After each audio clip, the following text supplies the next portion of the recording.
I tell anybody, school, time will bring it on and time will take it away.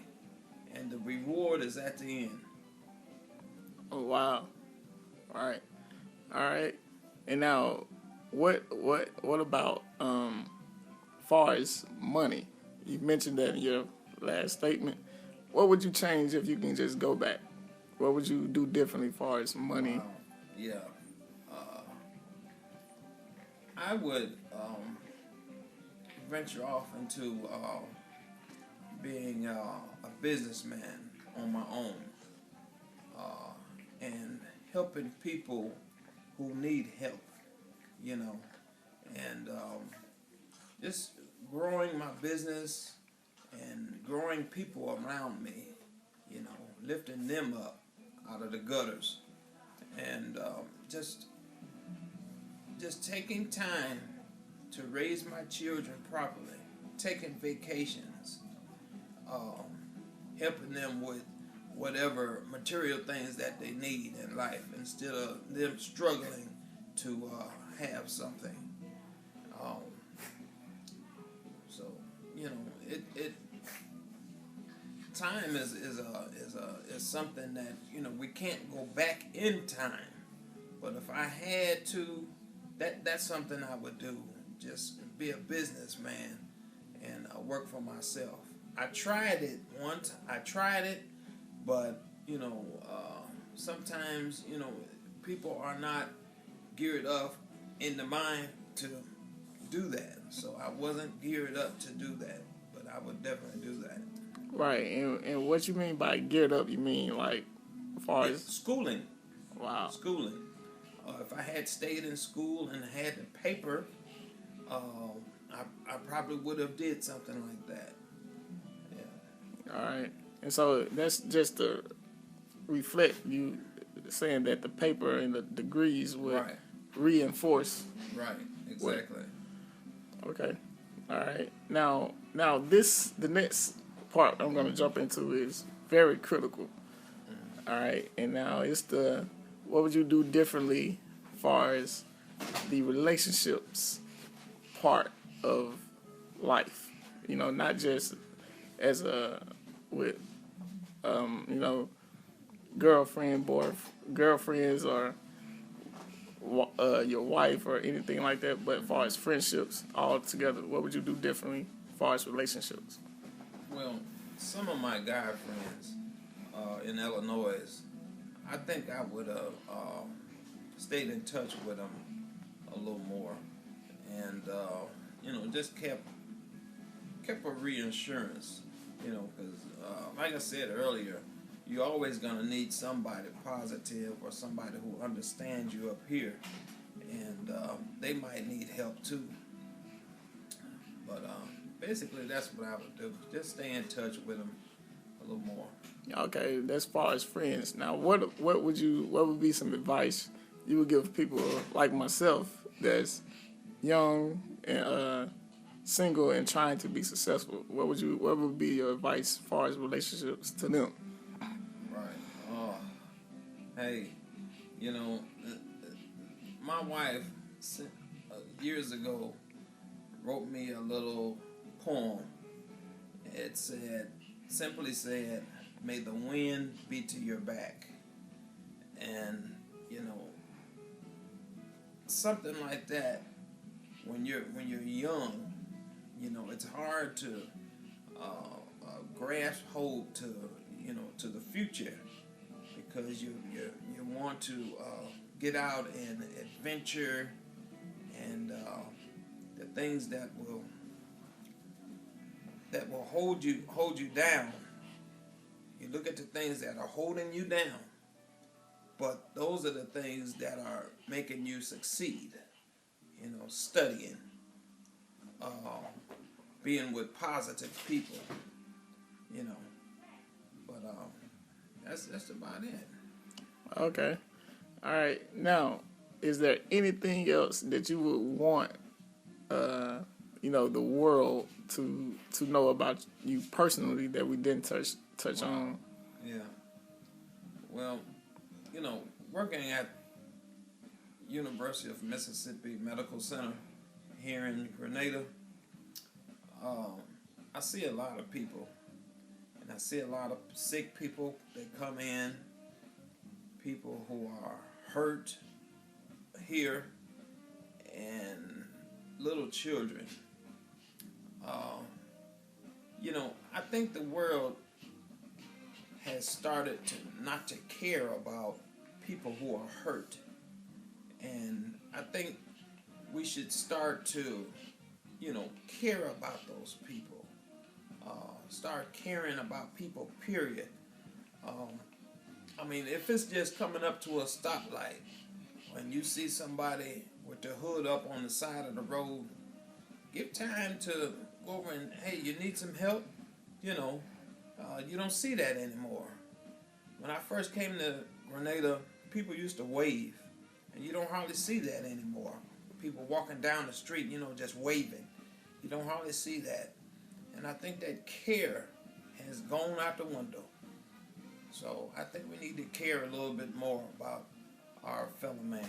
Wow. So what you think might be the cause of the disconnect as far as, that would you say the internet might cause a little bit? Yeah. Media plays a part in everything, in our children, in our government, just anything.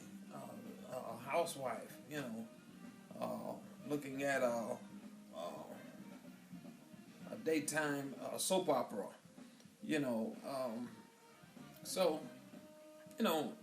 those things convey. If it's negative up there, a person is watching something on the internet or the TV, and they go out and portray it in the street. And I think that's what a lot of stuff is bringing us down, with a lot of corrupt media and television crap that's on right now. Okay, all right.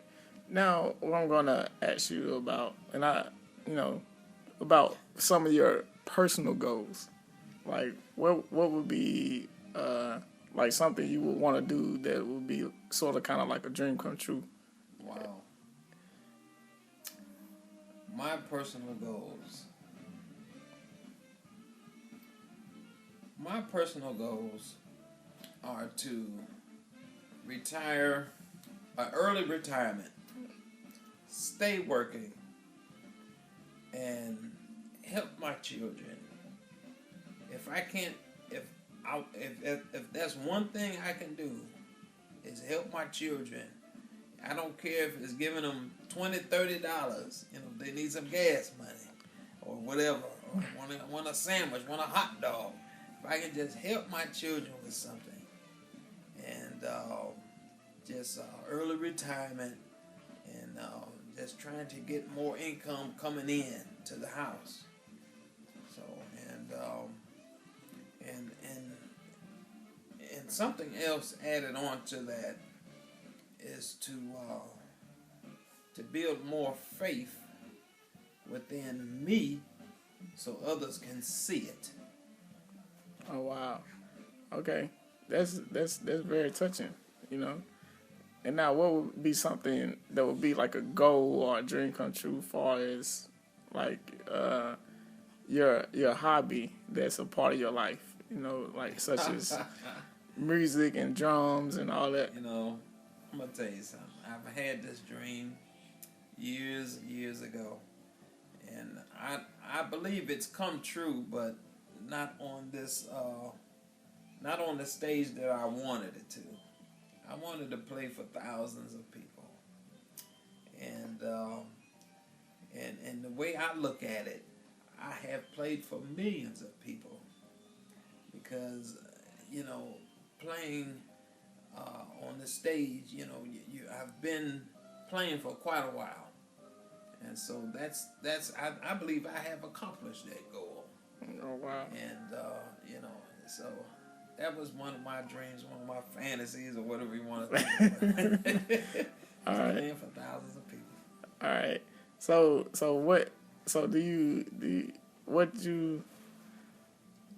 would you want to play for thousands of people, or would you rather sing for thousands of people? I'd rather play. You rather play? Yeah, playing comes from the heart. Singing comes from the heart too, but it's like, it's more of a mind thing. Playing is more of an expression thing. Like a painter paints a canvas and he does an abstract painting or something, and he doesn't know what he's going to do, but he just goes and does it, and it's beautiful. So that's why I really love playing. All right, but now, do you feel like you have talent singing? Yeah, it's there. I feel as if, people have told me that through song has touched them, has made them cry, has made them, think about their loved one or whatever. And you get your pats on the back. They'll let you know, But hey, playing drums, I just love playing drums, man. I understand.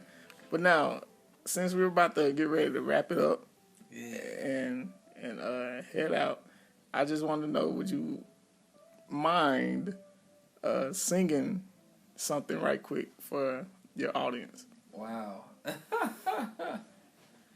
Yeah, I'll try to sing something. All right. Right off the top. Okay.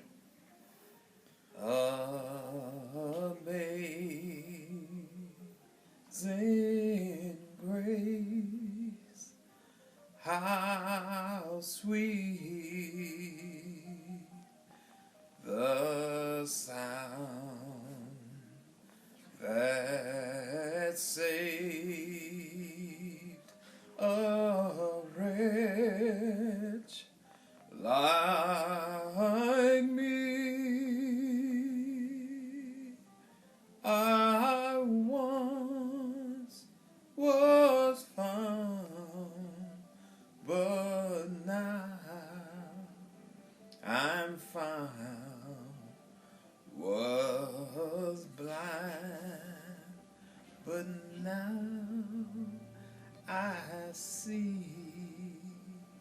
Wow, that was beautiful, man. That was really beautiful.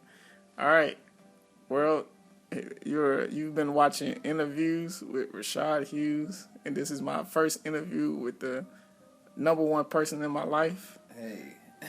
Irvin Pat Hughes, my father, and my example of being a father and being a man in general. Yes. All right, and we're gonna say adios, amigos. All right, thanks for watching.